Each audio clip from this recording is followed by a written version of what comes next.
I'm Arif Hatundar, and I'm from the team UNSW Mending Broken Hearts. We were lucky enough to come first place last year, but obviously so many of the teams are so good and really developed and stuff. So we just want to share a few of our processes and kind of the challenges and the retrospectives that we've gotten throughout the year that might help some people as well. Uh, yes. So as a quick history, we started right from 2022. We had 9 members. And then as the years went by, we slowly and gradually grew. And last year we had 27 members, so 27 technical members, but we also had a few, I think a bit less than 10 active like business members as well. And next year we're hoping to continue that growth sustainably as the scope of our work grows as well. As a quick overview of the structure, this was our 2025 structure. Next year, we're changing it a little bit, but mostly it'll stay the same. So we have two kind of well-defined sides of the team. We have the technical team, and then we have the business team. Within the technical team, there's mechanical, electrical, software, and biomaterials, which is kind of our materials and kind of the more med side of things. Last year, we had control systems as a separate team, but then we integrated it into electrical team. In terms of one of the kind of reflections that we had last year was our technical team and our business team were very separated. We didn't have any shared meetings with each other, and actually quite a few of the technical team, in fact, almost all of them didn't even know who was in the business team, so it was very, very separated. Hopefully, in this year, in 2026, we're going to try to kind of implement that, have shared general meetings and integrate the team closer because if the business team doesn't see the outcome of their work or like why they're working, then obviously they won't really have too much motivation.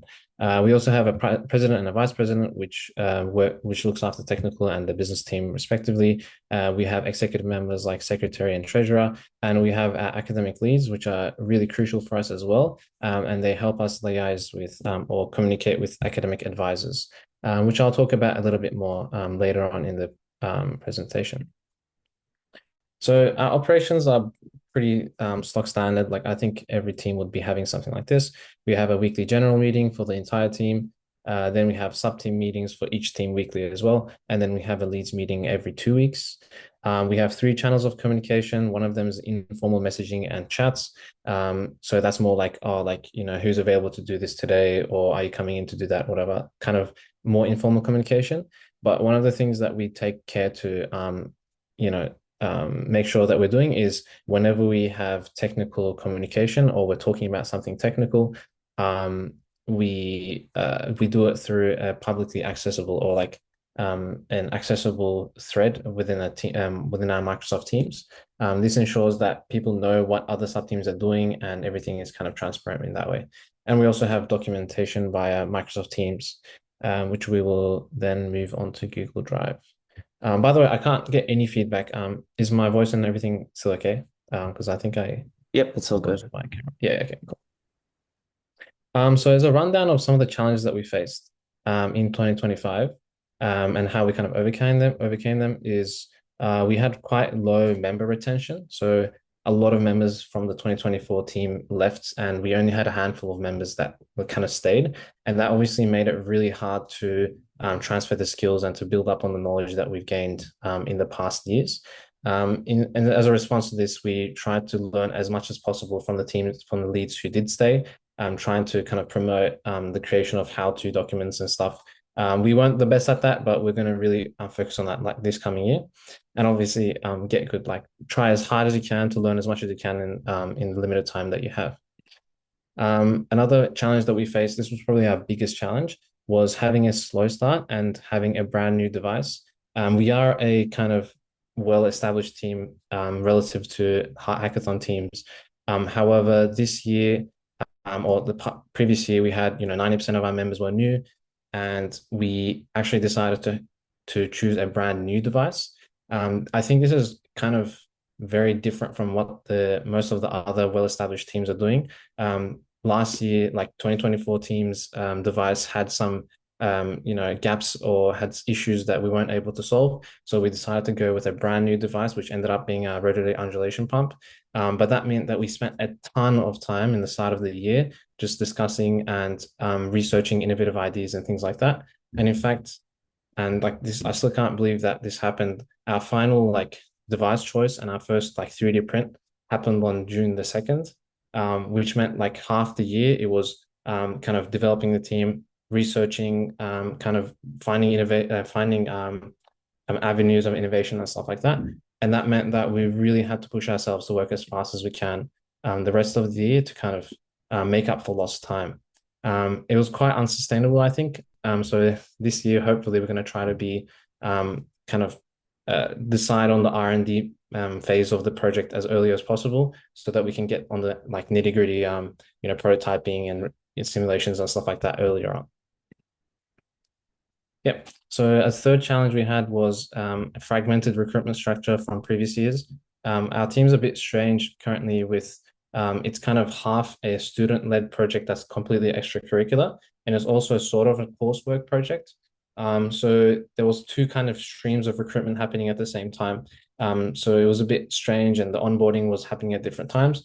We really tried to integrate those two processes together. We created a recruitment process from the ground up, took some autonomy in that, and made sure that we have like a strict structure as we go through and pick our our new members, because obviously the new members that you take are going to be the future of the team in the coming years. So as a quick overview of the recruitment process, we start with an online recruitment application, and whoever applies, we kind of narrow it down a little bit, but most people get sent the technical assessment. This is kind of a specifically designed assessment for each of the sub teams. So if, for example, if someone's applying to the mechanical team, they'll be sent a technical assessment where they have to do CAD and mechanical research and stuff like that. And then if we decide that they have kind of enough passion to learn about the things that we're saying, and they have the dedication to kind of push past the this is too hard stage, and get into the researching and kind of developing themselves. If we see that kind of motivation and dedication, then we give them that in-person interview, and then after that, that's when they get into the team. So I know that some other teams have a much more lenient recruitment process, but from what we see, I think this is the best way to do it. Monash just mentioned this as well. There's two kinds of applicants in our recruitment philosophy. There's the young and the growing, and then there's the older and the experienced. And you really need to kind of balance those two, so that you have the short-term, skills and experience that you need to kind of execute higher level projects. But you also have the young members who are maybe first or second years in uni, who are able to kind of continue growing and to build on the team after the older students have left the team.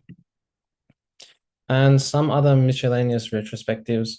The importance of academic support and advisors. It's super, super important. We had a academic advisor, a professor of practice. I think he just joined the call, and he joined later on in the year. But after he joined, we really saw the value of having a involved academic that can kind of guide you on the process and to develop you from just students to actually young professionals that are going to enter the workforce. And also, our advisors were really important. Electrical team, for example, specifically had a really good advisor who they constantly met up with every week or every 2 weeks or something like that. And they would kind of bounce ideas off each other and kind of get some things that, for example, the advisor says, "Oh, why don't you try this?" And then the electrical team gets that and then works on it throughout this year, throughout the week, and then they bring it back and stuff like that. So it was good to kind of get advice from those advisors, and it's really important to have that support. Another retrospective that we had was the importance of giving members defined roles and responsibilities. From what I and a few other people that we saw was like having a defined role and responsibility really increased the dedication of that member, because they had real ownership of the thing that they're working on, and they kind of pushed aside all the other things and really kind of put their head down and worked on it and ensured that it got from start to end. So trying our best to give each member those defined roles is really important. It's a bit hard because like other teams, other like larger teams might have a smaller number of projects but a larger number of members. So it's something that you have to tackle, but I think it's really important. Keeping decisions as transparent as possible. that's important, obviously.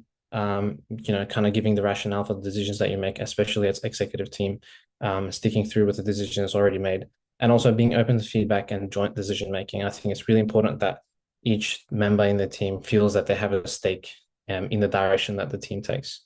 Um, so yeah, thank you. That was a quick rundown of all our processes and some of the retrospectives and challenges that we faced. Obviously, we have to thank all of our sponsors and stuff, because we couldn't have done any of this without them, especially the uni and the iHealthy organization that gives us the makerspace that we can actually work in and prototype in. So yeah, thank you. And if you have any questions, I'd be more than happy to answer. I guess I was interested in the low member retention because as you mentioned, it's part a design project that students take as a subject. Correct me if I'm wrong. I would imagine you would only take that once and not numerous times. So like, and do they tend to occupy the executive lead roles in that situation? So it's more like um, you kind of just get course credit for the work that you do. It's not a mandatory course, or it's not a traditional course. So that affects retention a little bit. However, yeah, it's not a one and done course where you're finished and done with it. So a little bit separate, those issues. Okay.